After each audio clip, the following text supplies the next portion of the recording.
It's been a week since a 15-month-old girl died in a hot car in Mason. Police say her mother was running late and forgot to drop her off at daycare. That has some daycares in the area changing protocol. Local 12's Megan Mongello is at one of those places, this one in Delhi Township. Megan. Well, hi, Rob. We are at a daycare center in Delhi Township. This one takes care of little babies, infants all the way up to 5 years old. And there's a new check-in system, kind of a call system for parents. And the goal in this whole thing is to make sure the littlest loves are taken care of. Good job. Rachel and her son Walter got to St. John Westminster Learning Center on Neeb Road at their usual time this morning.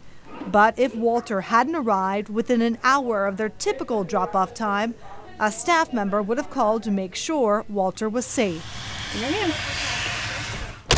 Kirsten took her 2-year-old to the learning center on time as well.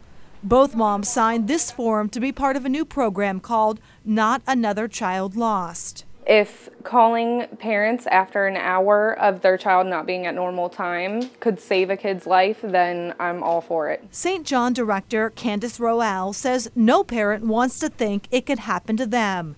But as a college graduate and mother of 4 who works in early childhood, she had a close call.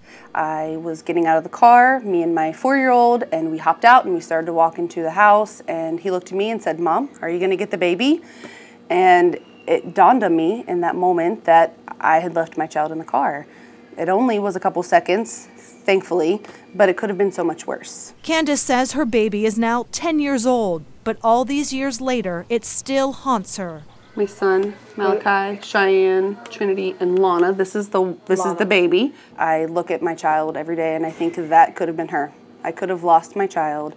And so many people think that it can't happen to them, but it doesn't discriminate. Staff has gotten 100% participation.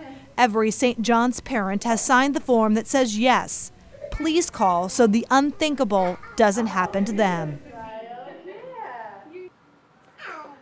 And right now, there is no law that says a child care center has to call if a child doesn't arrive. But the staff here at St. John's hopes that maybe other child care centers see this story and adopt a policy like they have. Of course, I'm sure parents out there would agree. Rob, we'll send it back to you. Megan, thanks very much. We reached out to the Warren County prosecutor about the possible charges being filed against the Mason mother. He says they have not yet finished the investigation.